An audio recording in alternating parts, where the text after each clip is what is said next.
Millionaire panics without a translator until the maid steps in and does something incredible. Before we begin, drop a comment below telling me where you're watching from. I'm really curious to see how far this story will go. And if you love heartfelt love stories, go ahead and subscribe to the channel. It helps me keep creating content like this and lets the channel grow with your support. Let's take this journey together. The main lobby of the Whitmore Grand Hotel was buzzing that September morning. Impeccable red carpets, white orchid floral arrangements atop golden pillars, and waiters gliding by with silver trays created an atmosphere of pure luxury. There, in the heart of Houston, one of the year's most important business conferences was about to take place. A billionaire summit between American investors and a group of Spanish entrepreneurs looking to expand their tech operations in the United States. Edward Ned Whitmore III paced back and forth, his firm steps echoing across the white marble. His custom navy blue suit fit his athletic frame perfectly. Tight sleeves revealed a discreet but extremely expensive Swiss watch. His light brown, slightly wavy hair was neatly slicked back. His greenish-gray eyes scanned the room with calculated coldness. At 35, Edward was the heir to Whitmore International, known for being ice-cold in business and never losing control, until that moment. "Where's the translator?" he asked his assistant in a low, sharp tone. "He was supposed to be here 15 minutes ago." The young man swallowed hard, sweating under his tight collar. He had a medical emergency, sir. We couldn't get anyone else in time." Edward closed his eyes for a second, as if counting to 10. But the Spanish investors were already watching him from the main table, waiting for the presentation to begin. One of them, older, waved impatiently. "Dios mío! ¿Qué está pasando?" he asked loudly. The translator was missing, and the presentation depended on him. Edward turned to the stage. The big screen was ready. The billion-dollar deal that could salvage the company's reputation after a string of scandals depended on these next few minutes. A tense silence spread across the room. The buzz of the guests turned into unease. The fear of a public embarrassment threatened to crack the perfect image Edward had worked so hard to maintain. At the back of the room, half hidden behind a pillar, a young maid was watching. Isabella Marín wore the hotel's simple uniform, black pants, light grey shirt with the logo embroidered on the chest. Her dark brown hair was tied in a low bun. Her amber eyes followed every movement in the chaos. She held a cleaning cloth in her hands, but what she was really wiping clean was the blurred view of the injustices she saw every day and had learned to endure in silence. But something about this moment struck her deeply. Without saying a word to anyone, she walked confidently toward the stage. Heads began to turn in her direction. Some hotel staff tried to stop her, but she calmly raised a hand. "I can translate," she said, her voice firm yet calm. "If you'll let me." Edward looked at her as if seeing a hallucination. "You're a cleaning staff member," he said in disbelief. "This is a high-level conference. Do you have any idea what's at stake?" She took a deep breath. "I know exactly what's at stake, and I'm fluent in English and Spanish. I graduated high school with honors and was in college before life happened." She lifted her chin. "If you'd rather risk losing the deal out of pride, go ahead. If not, let me up there." One of the Spanish businessmen stood up. "Intrigued, dejarle intentarlo. No tenemos nada que perder," he said with a curious smile. Edward looked around. The tension was almost suffocating. He nodded. Bella stepped onto the stage. She took a deep breath in front of the microphone. Her hands trembled slightly, but her gaze was steady. When Edward began his presentation, she translated every word. With precision, rhythm, and emotion, the businessman listened attentively, nodding in approval. Some even smiled at Bella's perfectly timed idioms. The presentation lasted 20 minutes. At the end, The room erupted in applause. The deal was sealed. Edward could hardly believe it. The Spaniards praised not just the clarity of the proposal, but the translator's skill. "Una joya escondida entre ustedes," one of them said, laughing. "Una mujer brillante." Bella gave a humble nod and stepped down from the stage. Without waiting for recognition, she returned to the quiet hallway she came from, fading from view like someone turning off the light in an empty room. But Edward's eyes followed her. For the first time in a long while, he felt something that wasn't control or logic. He felt a lump in his throat. Edward's eyes followed her. For the first time in a long while, he felt something that wasn't control or logic. He felt a lump in his throat. The audience was still buzzing, applause echoing through the hall like a delayed ripple of the courage they had just witnessed. But Isabella Marín was already far from the spotlight, returning backstage with her heart racing and her face flushed. Not from shame, but from something deeper. The memory of all the things she'd had to swallow in silence over the years. She squeezed the cleaning cloth between her fingers like it was her anchor. It was the only thing she had to remind her of where she came from, even though, for just a few minutes, she had proven she could belong anywhere. As she neared the service elevator, she heard hurried steps behind her. "Wait," said a firm voice. It was Edward. She stopped but didn't turn around right away. The reflex she'd learned, the fear of being scolded for crossing boundaries that were never officially stated, but that everyone knew existed, still tingled beneath her skin. Edward caught up to her.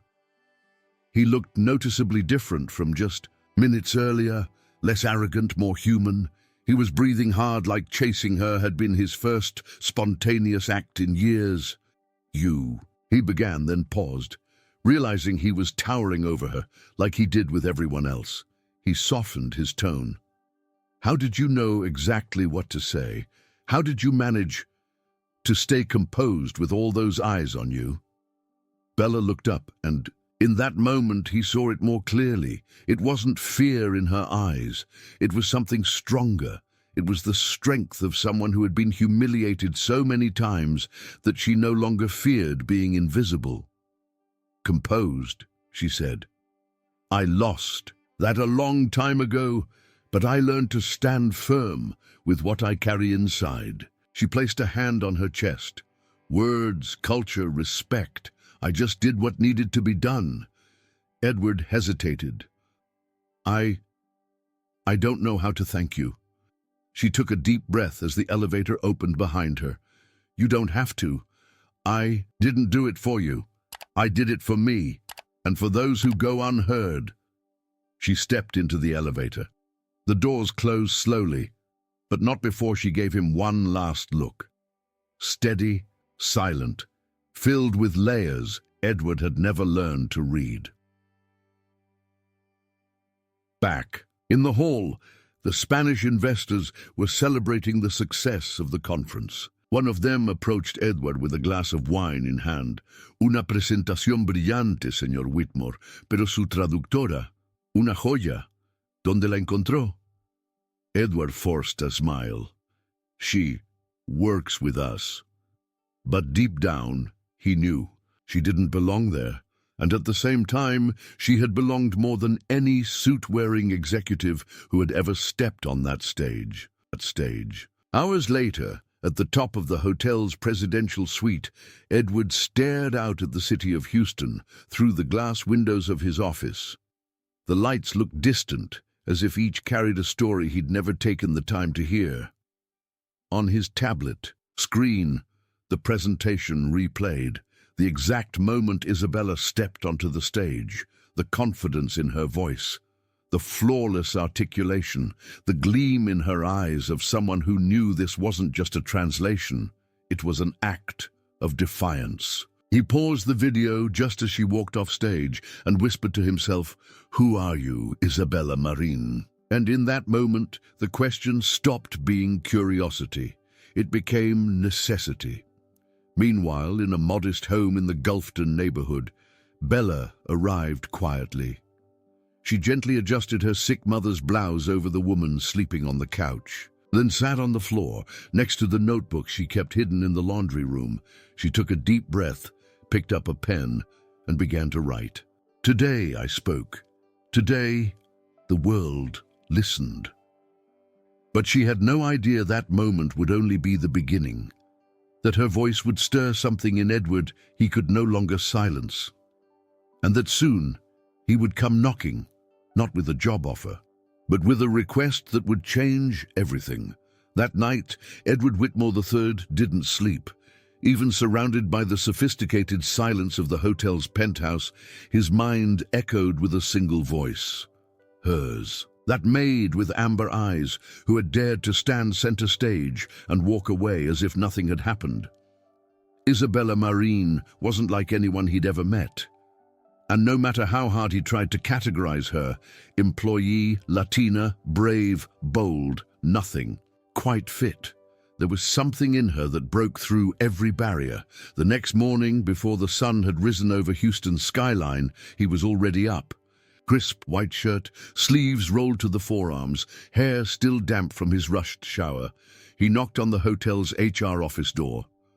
"I want the full name of the employee who translated yesterday," he ordered, straight to the point. The man hesitated.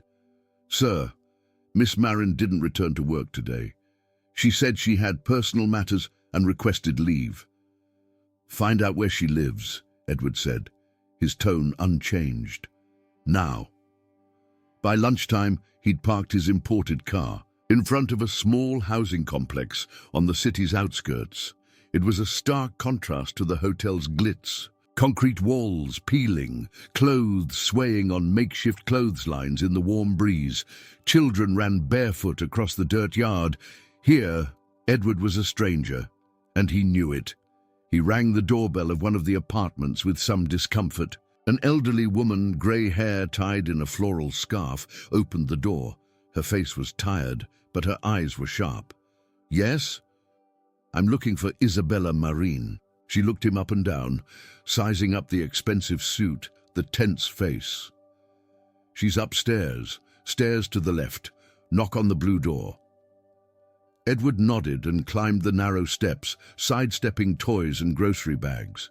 When he reached the blue door, he hesitated for a second, knocked. Bella opened it. She was wearing a plain t-shirt, worn jeans, her hair in a messy bun. Her face, without makeup, looked even more beautiful in its simplicity. When she saw who it was, her body tensed. "You."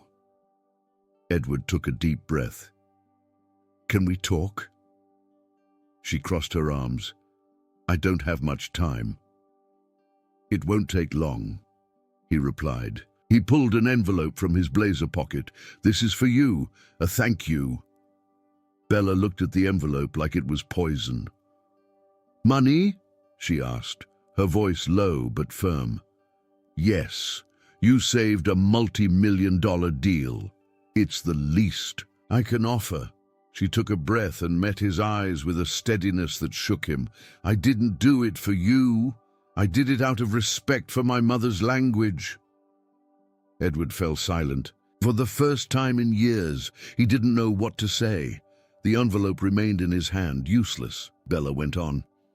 "Since I was a kid, I've heard that our language is a barrier, that the way we speak is a mistake. Yesterday I had a chance to prove that's not true, that speaking Spanish isn't shameful, it's power. I'm not your luxury employee, and I'm not for sale." Edward lowered his eyes, slipping the envelope back into his pocket. That woman had just pierced through his armor with a single sentence. He opened his mouth, tried to explain, but the words didn't come. "You're not used to people saying no to you, are you?" Bella asked. He gave a faint, almost sad smile. "No, I'm not." She nodded, a hint of unexpected compassion in her eyes. "Maybe it's time you learned." Then she gently closed the door. Edward stood there for a few seconds, frozen in front of the blue door, listening to the muffled sound of Spanish music from inside. It was as if she was saying without words, "Here, this is my space, and you don't get to control it." As he walked down the stairs, something inside him, small, almost imperceptible, began to shift. And he knew, with strange certainty, that he wouldn't be able to forget her. That night, back at the hotel penthouse, Edward opened his laptop but couldn't work. He just stared at the blank screen. In his mind, only one image: Bella's amber eyes, burning with the strength of someone who knew the value of her own silence. And he, the man who bought everything, finally understood that some things can't be bought. That week, Edward found himself doing something he'd never done before, walking through the hotel corridors without hurry, like someone looking for something or someone.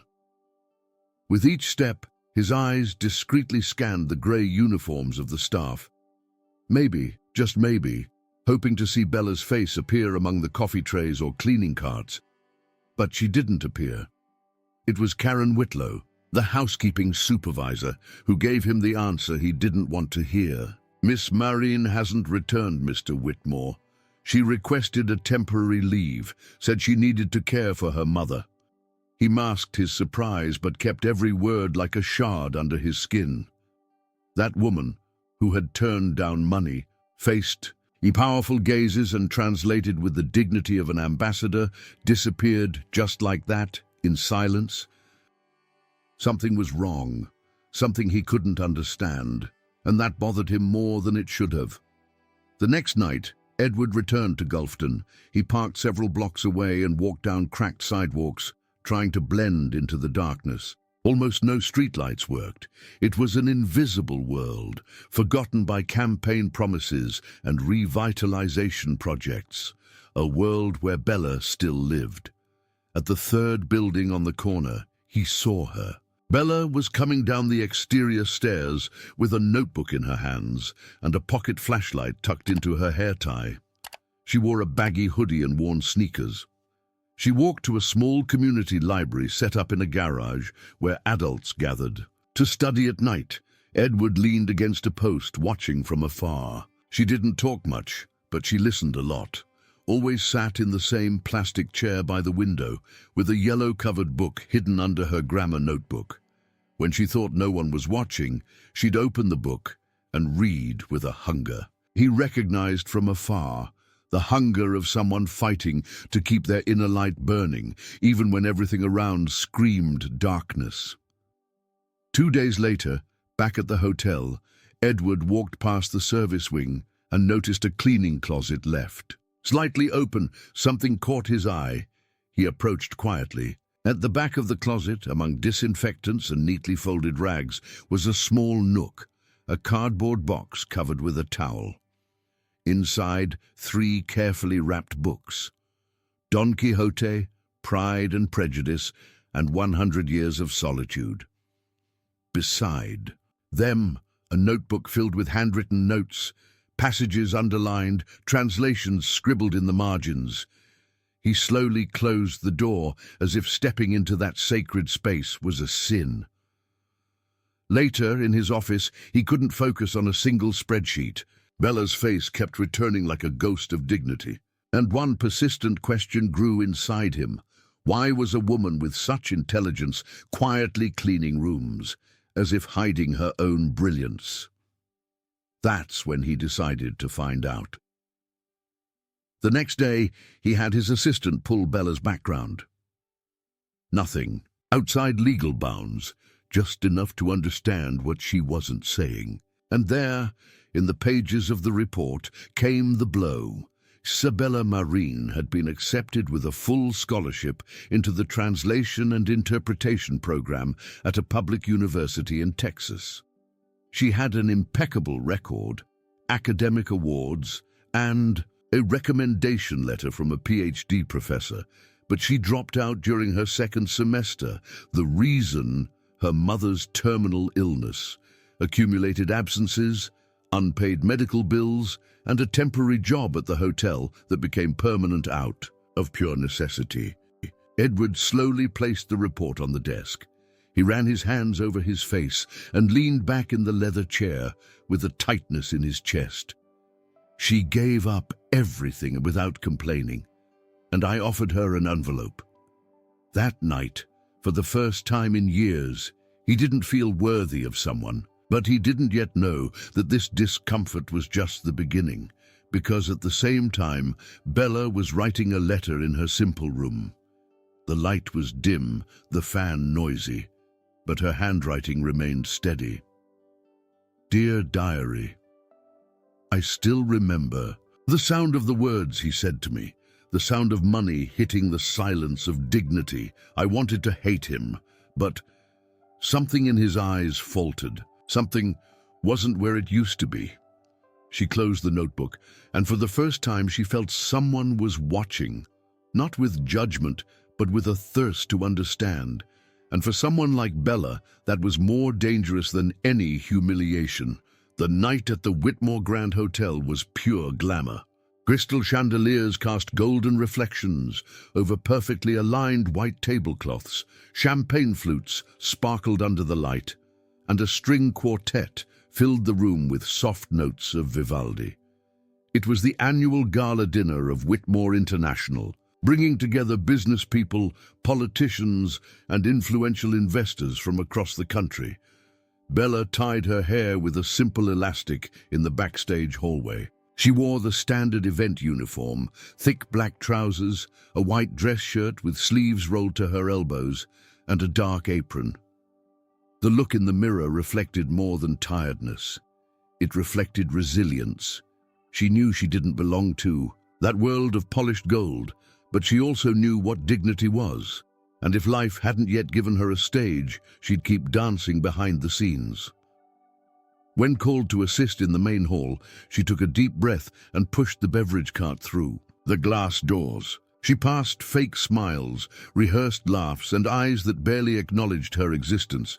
She was used to it, but that night, something would be different. While pouring wine for one of the guests, a male voice behind her said, It's you, isn't it?" Startled, she turned. It was Mr. Clay Morrison, one of the company's senior partners, a man with neatly combed white hair and a navy blue suit. He looked at her with genuine admiration. "You're the young woman who saved the event with your flawless translation. Isabella, right?" Bella tried to smile politely. "Yes, sir, but I was just in the right place at the right time." Morrison raised his glass. "Don't be modest. You shined. I've never seen such a professional performance. You should be working at the United Nations, not here in that apron." The room fell silent for a second, all eyes turning to the maid with curious or judgmental stares. It was enough for Karen Whitlow, the hotel supervisor, to approach like a sharp shadow. "Excuse me, Mr. Morrison," she said with a plastic smile, "but it's not appropriate to praise certain behaviors." Bella's gaze narrowed. "What behaviors?" the partner asked, frowning. Karen responded with a tone too sweet to be sincere.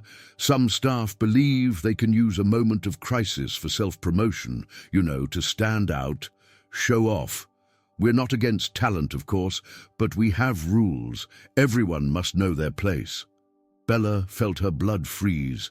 She tried to stay calm, but her throat tightened. "I didn't ask for compliments," she said with a knot in her voice, "and I didn't use anything to show off. I just helped." Karen crossed her arms. "Sure, helped so much you now seem like a rising star. Humble staff member. Who speaks Spanish? Sounds like a good story for a Sunday show, don't you think?" Discreet laughter echoed. Bella's face burned. Edward, just a few feet away, was watching everything, leaning against the bar in a flawless black suit, his expression hard, eyes fixed on her, yet still unmoving. She searched for a reaction in his eyes, something that said, "That's enough." But all she got was the same silence she'd known since childhood, the silence of those who watch but don't act. Swallowing the pain, Bella stood tall. Her eyes welled up, but she wouldn't let the tears fall, not in front of them. "Excuse me," she said softly. She turned and walked slowly toward the back door. Behind her, the room resumed conversation, as if nothing had. happened. The world kept spinning. But for Bella, it had stopped. In the empty locker room, she sat on the wooden bench and untied her apron with trembling hands. She was breathing fast, like someone trying to suppress a scream. I just wanted to do the right thing. That's all. Upstairs, Edward still saw her in his mind. The way she looked at him before leaving, that expression didn't ask for help. It was worse. It was disappointment. And that struck him harder than any direct insult, but he didn't move. Not when Karen smiled with false satisfaction, not when Mr. Morrison shook his head, clearly disturbed, not when downstairs the sound of the string quartet was swallowed by the noise of indifference. He stayed there, still, as always. The morning after the gala, the hotel was as quiet as a stage after the final curtain. The shimmer of the previous night's event had already faded, but the consequences still lingered. Like invisible smoke, Bella arrived early, as usual. Her uniform clean and pressed, face without makeup, hair simply tied back. She walked through the halls, greeting co-workers who, out of fear or convenience, avoided her eyes. There was something in the air she couldn't name, but felt in her gut, like a fog about to become a storm. When she entered the locker room to store her belongings, she found a brown envelope on the bench with her name handwritten on it. Strange. She opened it carefully. The message was clear. Report to the supervisor's office immediately. Subject, inappropriate conduct in professional environment. Her heart pounded. She walked down the light-tiled corridor with restrained steps, each step an echo of doubt. She knocked on Karen Whitlow's door. The woman sat behind the desk like a judge ready to deliver a sentence. "Come in, Miss Marín." Bella entered. "Is something going on?" Karen raised a folder in front of her. "We've received formal complaints about your behavior at yesterday's event. They claim you acted inappropriately, tried to draw attention, and created discomfort during the dinner." Bella turned pale. "That's not true. I was just polite to a guest who recognized me." Karen didn't let her finish. "You went beyond your role. Cleaning and service staff are expected to be discreet. The hotel values a certain image, and what happened yesterday was a breach of protocol, an exhibitionist attitude." Bella felt the ground slip from beneath her. "This is a setup. I'm being punished for being complimented?" Karen smiled coldly. "I'm following policy. You're officially dismissed from the team. Gather your things. Payment will be processed by the end of the week." Bella stood still for a moment, then took a deep breath, keeping her pride intact. "Thank you for reminding me why I never belonged here." She turned and left, not giving Karen the pleasure of seeing her cry. Upstairs, Edward was in a meeting with Asian investors when he received an urgent note from HR. He didn't pay immediate attention, but something in the message's tone regarding Miss Marín bothered him. As soon as the meeting ended, he went down to investigate personally. He was met with tense faces. He asked for an explanation. The manager, uncomfortable, handed him the documents signed by the supervisor. "It was Mrs. Whitlow's decision, sir. There were reports, but nothing very solid." "Reports from whom?" "Anonymous, sir." Edward felt the blood rush to his face. "And you think that justifies firing the woman who saved our biggest deal this quarter?" The manager didn't answer. Without waiting further, Edward went to the locker room, but it was already too late. Bella's locker was empty, her apron folded on the bench. No note, no clue, only absence. In the days that followed, he tried to find her. Sent messages, called the emergency number listed in HR, visited her old address, but the elderly woman said Bella had left with her mother and only left a message. "We need to start over, somewhere we won't be erased." On the first night, without answers, Edward stayed alone in his office, staring at the dark window glass. And there, in the reflection, he didn't see a successful CEO. He saw a man who stayed silent while she was being torn apart inside. A man who had the chance to act and chose silence. He picked up his phone, opened the video gallery from the conference, and re-watched Bella's translation. Saw the confidence in her gestures, the clarity in her voice, the way she gave herself, fully to every sentence. And there alone, he whispered, "You were greater than all of us, and I didn't see it." But now there was no one left to hear. Time passed.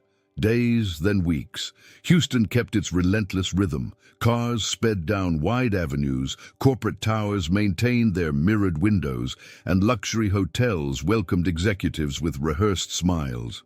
But in a modest neighborhood in the city's southwest, far from the golden halls and red carpets, Bella Marin's life found a different pace. Now her mornings began well before sunrise. She left home with her hair tied in a quick bun, face clean, and a worn backpack slung over her shoulder. She cared for 2 young children, while their mother, a newly divorced immigrant, went to work as a diner cook. In the afternoon, she translated documents for neighbors who needed to understand contracts, government letters, or medical instructions. She didn't earn much, sometimes just a warm tortilla or a bag of rice, but there was something there that no dismissal could erase: purpose. Sitting under the shade of a tree in a community church courtyard, Bella read to a group of elderly women, switching between English and Spanish. At night, alone in the small room she shared with her ailing mother, she wrote as if breathing, until one rainy dawn, after a long day of labor and invisible glances, she posted a text on a social justice forum. She didn't use her name. She signed only as the invisible one who translated for you. The title of the post was simple: "Dignity doesn't wear a uniform." The words poured from her soul like fresh blood. "I translated for you perfectly. I used my voice to dress your ideas. But the next day, I was treated like I stole something that never belonged to me. Not because I made a mistake, but because you were afraid to see that someone from below might know more than they appear to. I didn't want a spotlight. I wanted respect. I'm not what you dress me in. I am what I carry inside." She didn't know that 2 days later, the article would spread like wildfire, shared by activists, professors, journalists, read in universities, reposted by celebrities. No one knew who the author was, but everyone knew those words came from someone who had lived every comma. And then, high up in the Whitmore Tower, Edward saw the text.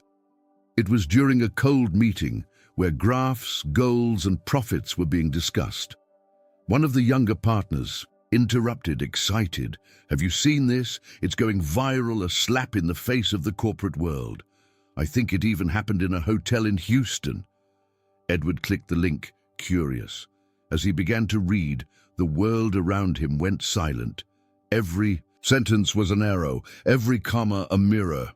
He recognized the moment described, the public humiliation, the apron, his silence, and then he stopped at a specific sentence. "It's easy to applaud when it's convenient, but it's in the silence of power that the true face is revealed." Edward's chest tightened. He closed the laptop, abruptly stood up. "Mr. Whitmore, is everything okay?" one of the executives asked. "No," he replied bluntly. "Nothing is okay." He left the room with heavy steps, but didn't know where to go. He stepped into the elevator and for the first time didn't press a button, just stood there, feeling his own breath falter. In the reflection of the stainless steel doors, he no longer saw the man in total control. He saw someone small, cold, a spectator of his own cowardice. That night, he didn't go home. He drove aimlessly until he stopped in front of Bella's old building. He sat in the car for hours, trembling hands on the steering wheel, staring at the dark window on the second floor. And there, for the first time in a long while, he wished not to fix an image, but to heal a wound. He just didn't know if there was still time. The second-floor window remained dark, indifferent to Edward's anguish outside. But in his heart, something had already changed. It wasn't about bruised pride or corporate image anymore. It was about not doing the right thing when he had the chance. Days later, he reappeared, not in the luxury penthouse or hotel hallways. He wore dark jeans, a plain shirt, and regular shoes. He walked among the peeling walls of Roosevelt Public School, one of the few institutions still running in Bella's neighborhood. The walls had posters in English and Spanish, classrooms packed with attentive kids and worn backpacks. For Edward, everything there was new, uncomfortable, alive. He entered the small principal's office and went straight to the point. "I want to organize a conference here," he said to the principal, a middle-aged black woman with a firm gaze. "I want to present a scholarship project for young translators from the Latin community. Free, no red tape. I need your help to make it happen." The principal studied him for long seconds, then answered firmly, "If it's just marketing, don't count on me. But if it's real, then start by listening." And he listened. In the following weeks, Edward dove into a world he once avoided, visited local NGOs, spoke with teachers, listened to single mums and teens who'd been translating for their parents since they were 6. He discovered invisible talents, heard stories that made him shrink inside, and then he scheduled the event. In the cramped school gym, he organized a modest but sincere conference. A simple banner read, "Language is dignity, voices that deserve to be heard." There were plastic chairs, loud fans, and a small makeshift stage with a portable mic. No red carpets, no lights, just real people. The auditorium filled with students, neighbors, teachers. Bella was among them. She arrived holding her mother's hand, wary, unaware he would be there. She sat in the back, nearly hidden. Edward stepped onto the stage, swallowing. His anxiety took a deep breath. "Good afternoon. Today, I'm not here as a businessman. I'm here as someone who failed to listen, who stayed silent when I should have spoken, who watched an injustice and did nothing." Whispers began. Some recognized him. Others just listened. "I came here to announce that Whitmore International, in partnership with this school, will sponsor the creation of a training scholarship for community translators. Young people who dream of turning language into a bridge, not a barrier. And I want the first coordinator of this project to be the person who taught me, without knowing it, what it really means to have a voice." He looked directly to the back of the room. "Isabella Marín." Everyone turned. Bella shrank slightly, but her eyes didn't look away. "Please, come up here." The silence was broken by a soft murmur. Bella stood slowly, walked through the rows of chairs, the stairs parting like a tide. She climbed the stage under gentle applause, took the mic calmly. Her eyes met Edward's. "You want to give me a position, a title, a paycheck?" She took a breath. "But money can't fix silence." The crowd went still. She continued, voice steady. "When I needed support, you stayed quiet.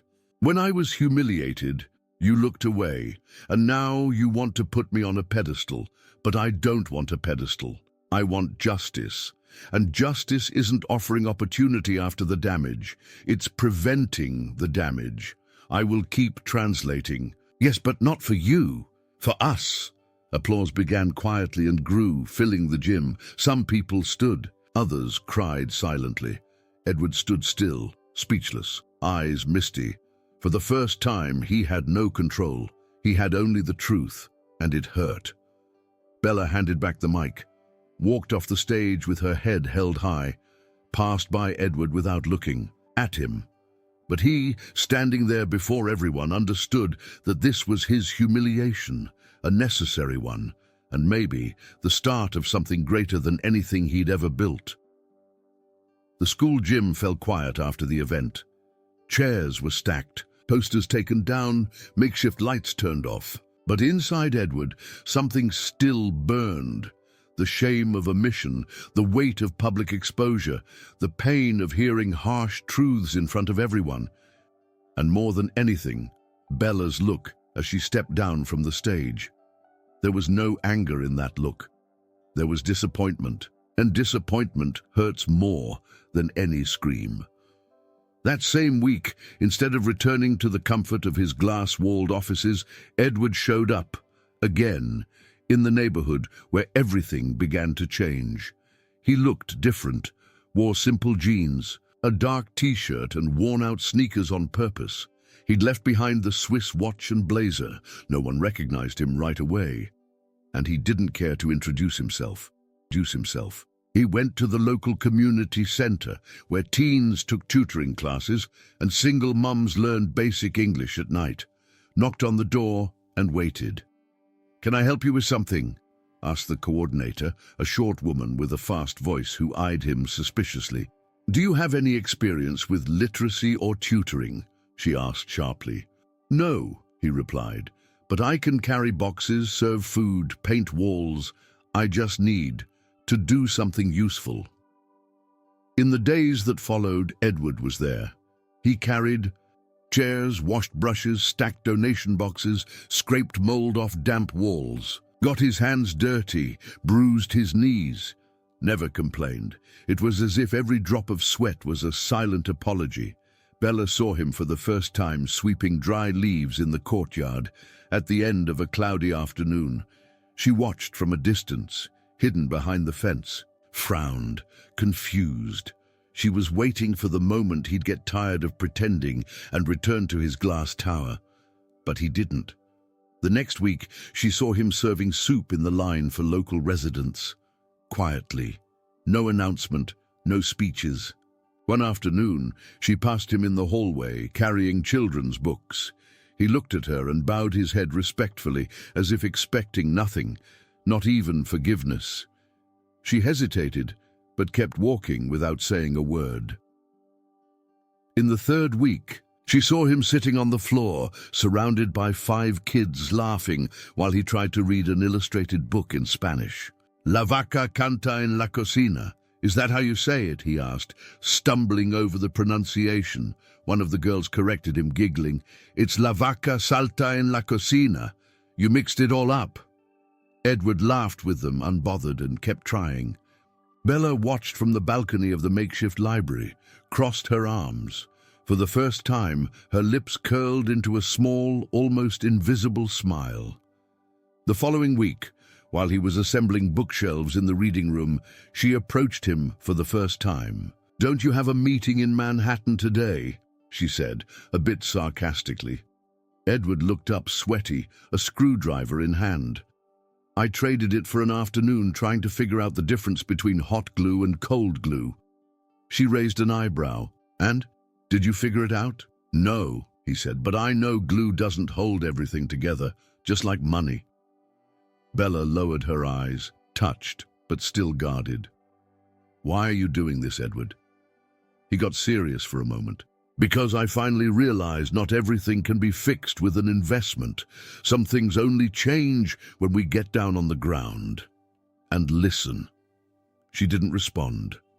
But that day, for the first time, she sat beside him during the reading workshop. They stayed in silence for minutes. There was no reconciliation yet, but there was presence, and for 2 worlds that had always walked on opposite sides, that was already a beginning. Weeks turned into months. Autumn arrived in Houston with its golden leaves and softer breezes. In the community where it all began, the days remained busy, but something subtle had shifted in the air, and between them, Bella and Edward now shared the same space naturally.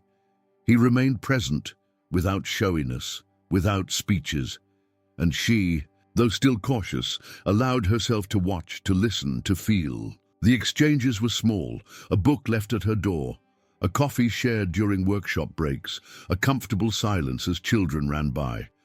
But something was growing there, invisible like roots underground. True respect. That Friday night, as Bella wrapped up a reading class for young adults in the church hall, Edward appeared at the gate, hands in his pockets and a hint of nervousness in his eyes. "Are you busy?" he asked. She closed her notebook slowly. "Depends. Why?" He hesitated for a second, then gave a small smile. "I wanted to take you to dinner, if you want, of course. No reservations, No fancy wine, just me, you, and a food truck I found nearby. Bella raised her eyebrows, surprised. Food truck? Edward nodded. Carnitas, tacos, and Spanish poetry. Outdoor reading. That's it. She looked at the man who, months ago, represented everything she rejected, and now was just a man with his feet on the ground and humility in his eyes. Okay, she replied, but only if you order in Spanish. They walked to the small park next to the school, where the smell of Mexican food and the sound of an amateur band filled the air. They sat on a wooden bench, lit only by an old street lamp. The food truck had colorful lights hanging from it, and a handwritten cardboard sign read, Tacos y Palabras. Edward handed her a small notebook. He opened it to a page marked with a sticky note and began to read, his accent still awkward, but full of intent. A veces el silencio habla más que un discurso, y una mirada contiene todo lo que las palabras esconden. Bella smiled, moved. You're reading Neruda? He nodded, unashamed. I learned there are languages you can't learn from books. You taught me the hardest one. She looked at him, confused. Which one? Edward took a deep breath. His eyes were warm. The missing language, the silence that listens. The words hung in the air. For a moment everything paused, the music, the chatter, time itself. Bella looked away for a few seconds, as if searching for strength not to give in. But she couldn't resist. Her eyes welled up, her hands trembled slightly. She reached across the wooden table and held his hand firmly. You're no longer the man who silenced me. He gently squeezed her hand as if to say without words, and you're no longer the woman I failed to hear. There was no kiss, no promise, just the touch of two hands that met for the first time without conflict. And on that simple bench, under the soft glow of a street lamp, between tacos and words read with a crooked accent, the rarest kind of love was born. The kind that doesn't need to be announced. Years passed like a wind you don't hear, but that changes everything around you. Houston grew. The community's children became young adults with diplomas, dreams, and stamped passports. The once makeshift community center with cardboard shelves and wobbly furniture became a recognized foundation, with colorful rooms, accessible computers, and weekly workshops on language, citizenship, and culture. At the heart of this new chapter was the name that had once been silenced, Isabella Marín. She no longer wore a cleaning uniform, but she never wore expensive clothes either. She wore elegance with simplicity, linen pants, neutral blouses, her hair down in gentle waves. Her gaze was the same, firm but kind, the same gaze that years before silenced a ballroom with one sentence, "Money can't fix silence." Now she was preparing for something she had never dared to dream of, not even in her most secret thoughts. She walked the marble hallways of the UN headquarters in New York, her badge hanging from her neck, a colorful fabric bracelet given to her years ago by a child from the community still wrapped her wrist. It was her reminder. Who she was could never be forgotten or replaced. The main auditorium was full. Translators from around the world, international leaders, young scholars, and representatives of minority communities filled the seats with anticipation. On stage, the screen displayed the title of the newly launched Project Language is Dignity, a global project for linguistic inclusion. And at the center of it all, there she was, Bella, as chief translator, coordinator, and symbol of something greater than herself. Edward was in the audience. Now a respected social investor, involved in projects for education, culture, and inclusion. He was no longer the man of perfect suits and calculated words.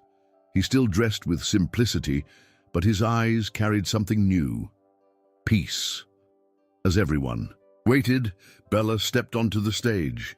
She placed her hands on the podium, took a deep breath, looked out at the audience, but for a moment looked beyond, as if seeing her past selves, The girl in the cleaning closet, the young woman humiliated in the gala hall, the daughter who translated her mother's pain with silence.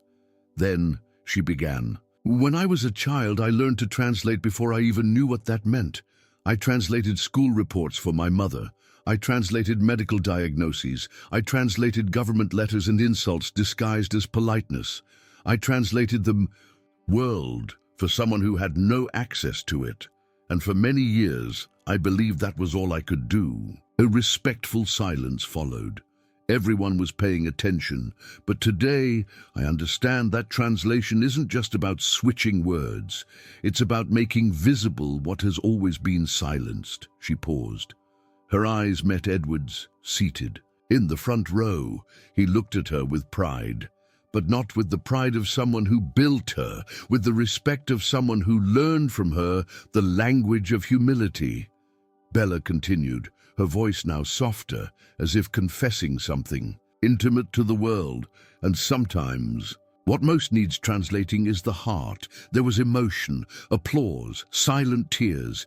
Many didn't know her story, others only knew her as the mind behind the project, but in that moment, it didn't matter. The woman before them was the reflection of a truth that crosses all borders, the power of a voice once it's finally heard. Edward stood up slowly and applauded. He was the first, and soon the others followed, standing, not for her title, but for the whole woman she had become. As she stepped off the stage, Bella approached him. They looked at each other in silence. And in that silence, the one that once separated them, there was now something that united them. Gratitude. "Are you still reading in Spanish?" she asked with a reserved smile. Edward pulled a small book from the inside pocket of his blazer. "Only when it's to understand." "You," she laughed, lightly touched his arm and whispered, "Then keep going.